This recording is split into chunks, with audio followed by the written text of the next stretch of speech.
What's up everybody, it's your boy Commandment of Patience aka Ryan Trunky back at again with a new video.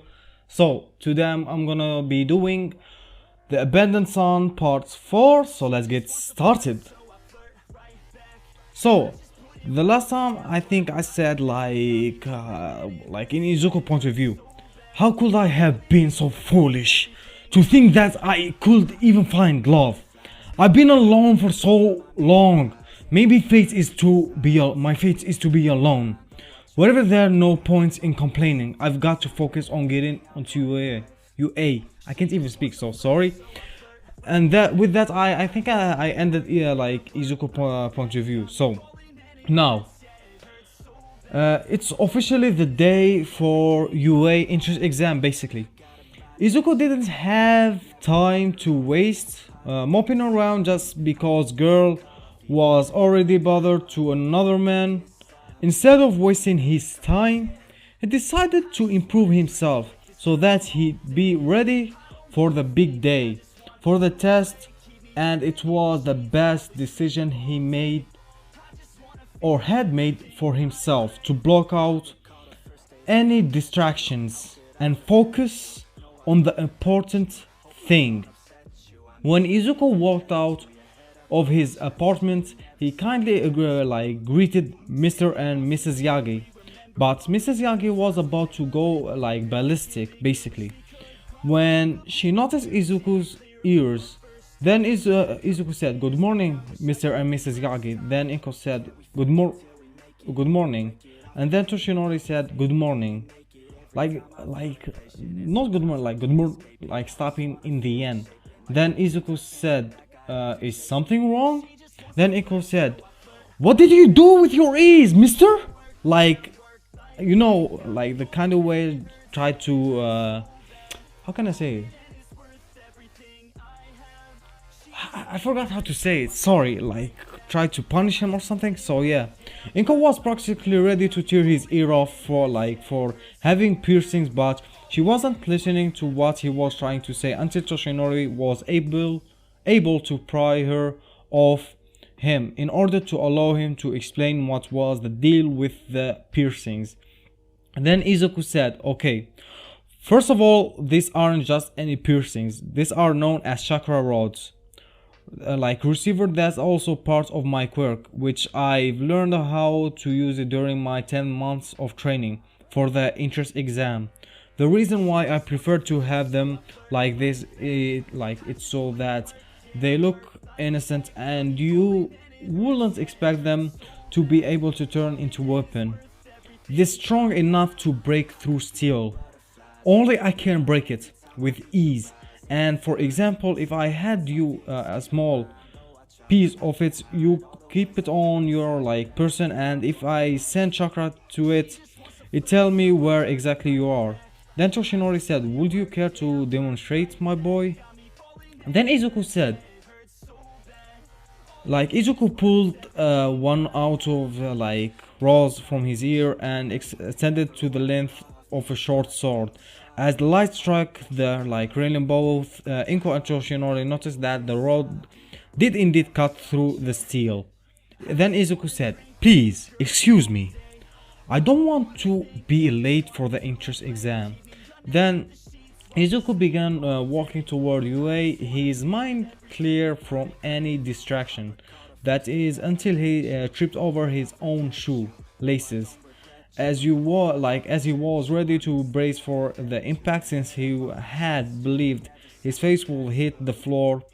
The second his eyes opened, he was face to face with a pretty brunette with a bob-style haircut.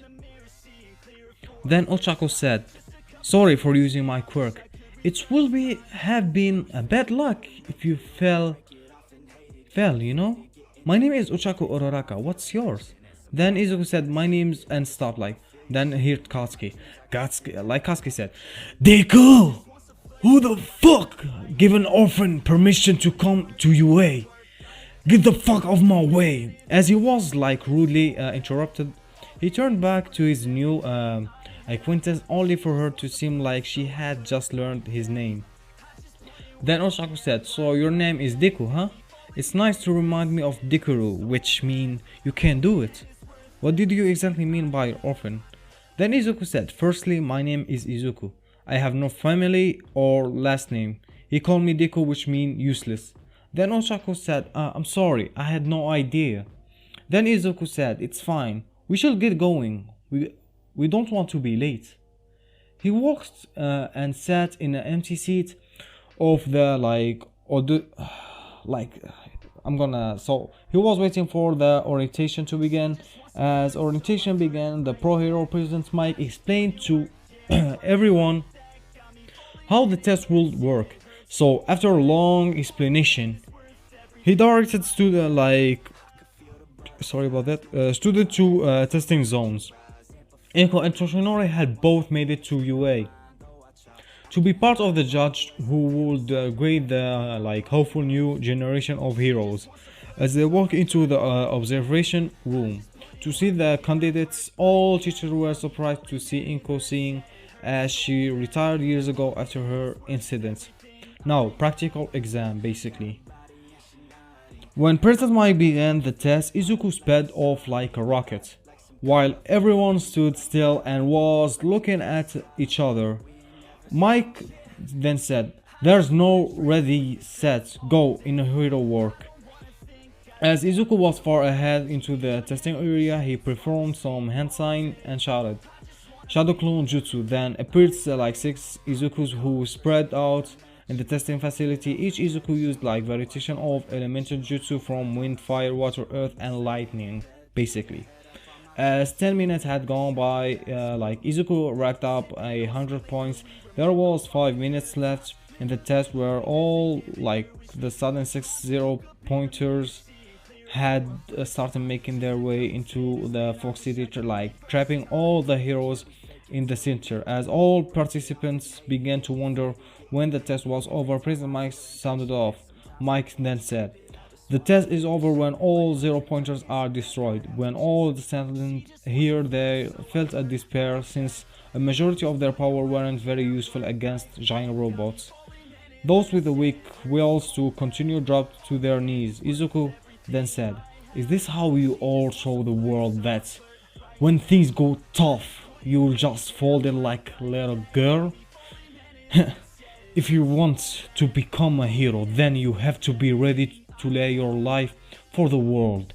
If you're not, then just go back to your simple life and give up on being a hero. Izuku walked toward the center and channeled all his chakra to and prepared one of his most devastating techniques that are only to be used in the last resort. He clapped both hands together. When they both made contact, the clap could be heard from all around. Then he yelled planetary devastation. Izuku had practiced this technique in order to control the size of the meteorite as he gathered all debris and in case the 6-0 pointers, only to have them crushed and reduced to the size of a marble. All were in awe in this power. Teachers were glad someone of his caliber was signing up to be a hero. If they had to face him as a villain, they thought they would have any chance against him. The principal, who was present during the exam, began to ask what the applicant's name until sorry. So the principal, who was present during the exam, began to ask what the applicant's name was until Toshinori spoke. Toshinori then said, his name is Izuku. Also, all the teacher turned around to see if this was true when Mike spoke up and said in a million, the $1 million question, Izuku what? What's his family name? Then Toshinori said, he has none. He was an orphan at birth, and for the past 15 years has been on his own. He worked the late shift at the warehouse to pay his bills. A man in a sleeping bag chimed in curiosity. His name was Shota Aizawa. Then Aizawa said, why do you know so much about the kid? Then Echo said, the reason we know it's because he's our neighbor and because he's our son. The room was dead, like quiet. Nobody said a word, except all the teachers shouting, "What?" At the same time. Like a vulture sexy hero known as Midnight spoke up, remembering an important detail. Then Midnight said, wait, but you can't have kids anymore after the incidents, like accidents.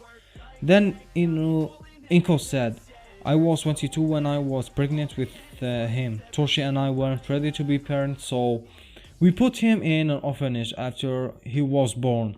The plan was to try and have another baby when we were ready, but it could never happen after that accident. Then Toshinori said, and you're right, we had to call him. Our son has already been forfeit. He's grown up so much, having to learn everything on his own. He invited us to dinner and he probably gave Lunch Rush a run for his money in the culinary department. Both Inko and Toshinori were smacked upside down like on the head with a small paw. Nizo then said, I can't believe you didn't bother to ask us for help, and the first thing you do, put the kid up for adoption and abandon him. Then when you're ready, practically replace him. It seems you two still have a lot to learn. What do you plan to do, huh? Do you plan to get closer to him, that's eventually him, or were you telling him that you are his parents? How will he react? Huh? Inko and Toshinori haven't thought that far ahead. They both were sad because it was now beginning to look impossible for them to become a whole family, basically. So yeah, I know this is a short episode. I'm sorry, I'm not uploading as usual. Just college is taking a toll of me, okay? So sorry.